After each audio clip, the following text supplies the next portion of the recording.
It was a crisp, dark evening when truck driver James Harlow set off for his late-night delivery.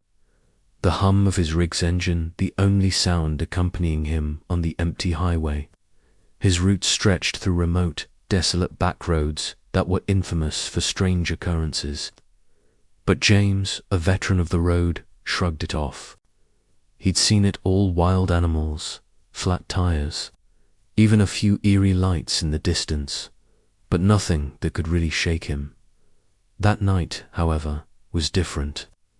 As he drove through a particularly isolated stretch of the highway, his radio crackled with static before going silent. The air grew unnaturally cold, and a thick fog rolled in, covering the road like a thick blanket. James squinted into the fog, barely making out the vague outline of something ahead. He slowed down, feeling a strange unease building in his chest. Suddenly, a shadow darted across the road, too fast for him to make out, but it left behind an unmistakable sense of dread. He slammed on the brakes, skidding to a stop just inches from the edge of a steep drop. His heart pounded in his chest, and the hairs on the back of his neck stood on end. That's when he saw an old, dilapidated truck parked on the side of the road, its engine still running. The sight was unsettling, but what truly froze his blood was the figure standing next to it, a man. Gaunt and pale, his eyes hollow as if he hadn't seen the light of day in decades. As James tried to rev his engine, a faint, whispering voice echoed through the fog, as if coming from the dead man's lips.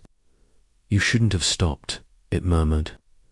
Before he could react, the figure vanished, leaving only the fog behind. The truck's engine sputtered, and suddenly everything went quiet. James tried to restart it, but the truck refused to move. Panic set in. He grabbed his flashlight, heart racing, and stepped outside. As his boots hit the gravel, he saw a trail of muddy footprints leading toward the woods, where the trees loomed like monstrous silhouettes. Desperate, he followed the trail, hoping to find some sign of life. But what he found was far worse. The footprints led to a clearing where the remains of several trucks lay abandoned, each one eerily intact.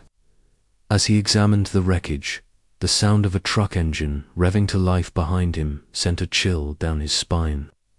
He spun around, but there was no truck, only the echo of a distant engine.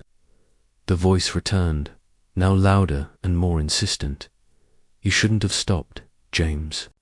Realizing the voice was coming from behind him, James whirled again. There, standing at the edge of the clearing, was the gaunt man, his mouth moving, yet the voice seemed to come from everywhere at once. It was then James realized the road, the trucks, the fog, all of it was a trap. Every driver who had ever passed through this cursed stretch of highway had ended up here, lost to the madness of the supernatural force that haunted it. The voice, now almost deafening, whispered his name.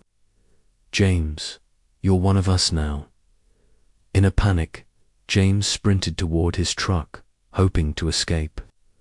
But no matter how fast he ran, the road never seemed to end, and the voice kept getting closer. His truck was no longer a safe haven, had become a prison, and the highway was a never-ending nightmare. The man's ghostly figure reappeared, and the road seemed to stretch on forever, pulling him deeper into the heart of the darkness. From that night on, James Harlow's truck was found abandoned at the same spot, engines still running, the fog still lingering. No one ever saw James again, but the strange occurrences continued. Truckers who drove past said they heard faint whispers on the wind, urging them to stop, to join the others who had fallen victim to the highway's curse. And if you're ever on a lonely road late at night, driving through thick fog, and you hear the sound of a truck's engine revving behind you, don't look back. It might be too late.